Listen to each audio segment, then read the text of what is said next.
বড় খবর, অন্নপূর্ণা ভাণ্ডারের অনলাইন ভেরিফিকেশন শুরু হয়েছে। আপনাদেরকে অনলাইনে আপনাদের ভোটার কার্ড, আধার কার্ড আপলোড করতে হবে, সেখানে সমস্ত কিছু ভেরিফিকেশন করতে হবে, তবেই কিন্তু আপনারা অন্নপূর্ণা ভাণ্ডারের 3,000 টাকা ব্যাঙ্ক অ্যাকাউন্টে পাবেন। কিভাবে কাজগুলো করতে হবে অনলাইনে সমস্ত কিছু আজকের ভিডিওতে দেখিয়ে দেব। তো অবশ্যই ভিডিওটি বেশি বেশি করে শেয়ার করে দিন, সকলেই যাতে খবরটি জানতে পারে। আর এই ধরনের আপডেটগুলো সবার আগে পেতে চ্যানেলটিকে সাবস্ক্রাইব করে রাখবেন। আর ফেসবুক থেকে যারা ভিডিওটি দেখছেন পেজটিকে ফলো করে রাখতে ভুলবেন না। চলুন আমাদেরকে আমি স্ক্রিনে সমস্ত কিছু বুঝিয়ে বলে দিচ্ছি, অবশ্যই শেষ পর্যন্ত ভিডিওটি দেখে যাবেন। দেখুন, আপনাদেরকে অনলাইনে এই যে অন্নপূর্ণা যোজনা ভেরিফিকেশন, এই যে ফর্মটি দেখতে পাচ্ছেন, এটিকে অনলাইনে পূরণ করতে হবে। এবার এটি পূরণ করার লিঙ্ক আপনি কোথা থেকে পাবেন, এটি অনলাইনে কোন ওয়েবসাইট থেকে পূরণ করতে হবে, প্রতিটা জেলার যখনই চালু হয়ে যাবে, প্রতিটা জেলার লিঙ্ক যখন দিয়ে দেবে আমরা আপনাদেরকে দিয়ে দেব। তো বর্তমানে একটি জেলায় চালু হয়েছে, সেই লিঙ্কও আমরা আপনাদেরকে দিয়ে রাখছি। এছাড়াও ভবিষ্যতে অন্যান্য জেলার যখনই লিঙ্ক দিয়ে দেবে আমরা আপনাদেরকে দিয়ে রাখবো। তো কিভাবে আপনারা স্টেপ বাই স্টেপ এই কাজটা, ভেরিফিকেশনের কাজটা করবেন, সমস্ত কিছু দেখাচ্ছি। দেখুন, আপনারা আপনাদের ফোনে আসবেন, ফোনের ভেতরে গুগল আছে, গুগলে আসবেন, বা যারা কম্পিউটারে করবেন কম্পিউটারে গুগলে আসবেন। গুগলে এসে আপনারা এখানে সার্চ করে দেবেন জানতে হবে কোথাটি। আমরা আপনাদের সুবিধার জন্য সমস্ত লিঙ্ক এক জায়গায় দিয়ে রেখেছি আপনাদের কষ্ট কমানোর জন্য। তো জানতে হবে লিখে যখনই গুগলে আপনি সার্চ করবেন, প্রথমেই জানতে হবে .in ওয়েবসাইট চলে আসবে, আর নিচে জানতে হবে লেখা দেখতে পাবেন, এই লেখাটির উপরে ক্লিক করে দেবেন। তাহলে আপনার সামনে এই ধরনের একটি ওয়েবসাইট খুলে যাবে। এবার এই ওয়েবসাইটের উপরের দিকে দেখবেন একটি সার্চ অপশান রয়েছে, এই সার্চ অপশানে আপনি ক্লিক করবেন, দিয়ে এখানে শুধু লিখে দেবেন অন্নপূর্ণা কোথাটি। তো আমরা যখনই সার্চে অন্নপূর্ণা কোথাটি লিখে দিয়েছি, এখানে দেখুন একটি সার্চ রেজাল্ট চলে এসেছে, অন্নপূর্ণা ভাণ্ডার প্রকল্পের অনলাইন ভেরিফিকেশন শুরু, এক্ষুনি আবেদন করুন।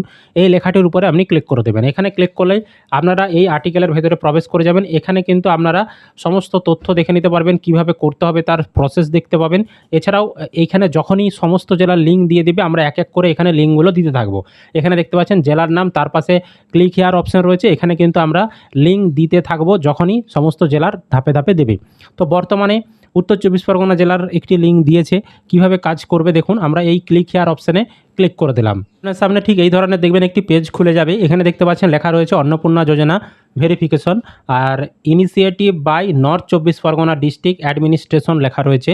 অনেকে আবার ফেক কমেন্ট করবেন যে এটা আমার বানানো, এ সকল আমার বানানো নয়, এটা কিন্তু গভর্নমেন্ট থেকেই বানানো হয়েছে। ওই জেলার যে যারা প্রশাসনিক আধিকারিকরা রয়েছেন, প্রশাসনিক দপ্তর থেকেই কিন্তু বানানো হয়েছে।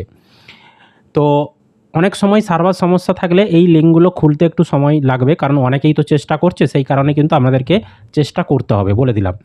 এবার এখানে যখন চলে আসবেন, এখানে প্রথমেই আপনার ব্লকের নাম বা পৌরসভার নাম সিলেক্ট করতে হবে। এখানে ক্লিক করলেই সমস্ত লিস্ট খুলে যাবে, সিলেক্ট করবেন। তারপর এখান থেকে আপনার গ্রাম পঞ্চায়েতের নাম বা ওয়ার্ডের যে নম্বর সেটা সিলেক্ট করতে হবে। আর আপনার যে ব্যাংকের অ্যাকাউন্ট নাম্বার যেটা লক্ষ্মীর ভাণ্ডারে দেওয়া ছিল, তার যে লাস্ট 4টা সংখ্যা সেটা এখানে লিখবেন। লিখে এখানে সার্চ অপশানে ক্লিক করবেন। আপনি যখনই সার্চ করবেন নিচে দেখিয়ে দেবে আপনার নাম, আপনার গ্রামের নাম, আপনার যে অভিভাবকের নাম সেটা দেখিয়ে দেবে। আর স্ট্যাটাস দেখবেন এখানে পেন্ডিং লেখা থাকবে, আর তার পাশে অ্যাকশন অপশান থাকবে, নিচে আপডেট বলে একটি অপশান লেখা থাকবে। তো আপনাকে ওই আপডেট অপশানটাই ক্লিক করতে হবে। আপডেট অপশানে ক্লিক করলে পরবর্তী এই ধরনের অপশান চলে আসবে। এবার এখানে দেখতে পাবেন অন্নপূর্ণা যোজনা ভেরিফিকেশন। আপনার যে লক্ষ্মীর ভাণ্ডারের অ্যাপ্লিকেশন আইডি সেটা দেখিয়ে দেবে, আপনার যে নাম লক্ষ্মীর ভাণ্ডারে সেই নামটি দেখিয়ে দেবে। তারপর আপনার মোবাইল নাম্বার, পিতার নাম, গ্রাম পঞ্চায়েতের নাম, গ্রামের নাম দেখিয়ে দেবে, এবং আপনার ব্যাংকের অ্যাকাউন্ট নম্বরের লাস্ট 4টা সংখ্যা দেখিয়ে দেবে। এবার নিচে দেখতে পাচ্ছেন এখানে ভেরিফিকেশন রিকোয়ার্ড, কী কী রিকোয়ার্ড রয়েছে আপনার ভেরিফিকেশন করার জন্য। এখানে আপনার আধার কার্ডের নাম্বারটি 12 সংখ্যার বসাতে হবে। তারপর এখানে আপনার আধার কার্ডের যে ছবি সামনের দিক পিছনের দিক দুই দিকে আপনাদেরকে এখানে আপলোড করতে হবে, ম্যাক্সিমাম 200 কেবির মধ্যে। তো একটা ফরম্যাটে আপনি বানিয়ে নেবেন, জেপিজি বা পিএনজি বা জেপিজি দুদিকটাই যেমন থাকে, সেই দুই দিকটায় আপনাকে ম্যাক্সিমাম 200 কেবির বেশি হওয়া চলবে না, সাইজ 200 কেবির মধ্যে হতে হবে। সেটাকে আপনাকে এখানে আপলোড করতে হবে চুজ ফাইলে ক্লিক করে। তারপর ভোটার কার্ডের নাম্বার এখানে লিখতে হবে, আর ভোটার কার্ডের ছবিটা এখানে আপলোড করতে হবে। যাদের ভোটার কার্ড নেই তাদের ক্ষেত্রে কিন্তু সমস্যা হতে পারে, সেক্ষেত্রে আপনারা বিডিও অফিসে যোগাযোগ করবেন। তারপর ভোটার কার্ডের ছবি আপলোড করলেন, আর ভোটার কার্ডেরও কিন্তু সামনের দিক পিছনের দিক দুই দিকেই আপলোড করবেন।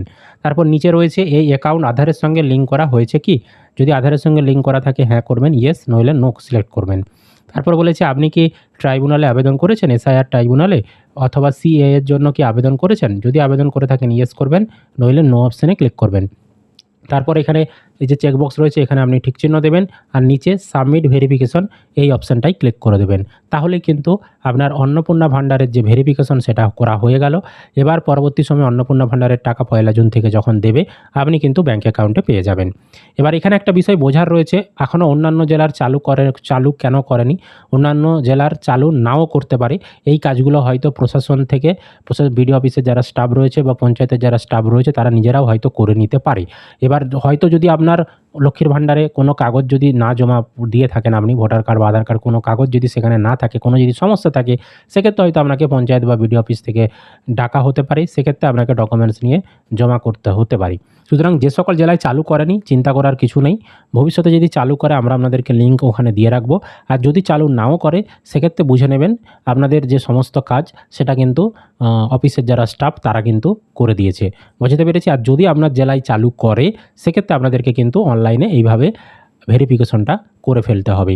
বুঝতে পেরেছি? তো পরবর্তী সময়ে যা আপডেট আসবে, সমস্ত জেলার যা আপডেট আসবে আমরা আপনাদেরকে চ্যানেলে জানাতে থাকবো। তাই অবশ্যই কিন্তু চ্যানেলটিকে সাবস্ক্রাইব করে রাখবেন। আর ফেসবুক থেকে যারা ভিডিওটি দেখছেন পেজটিকে ফলো করে রাখতে ভুলবেন না।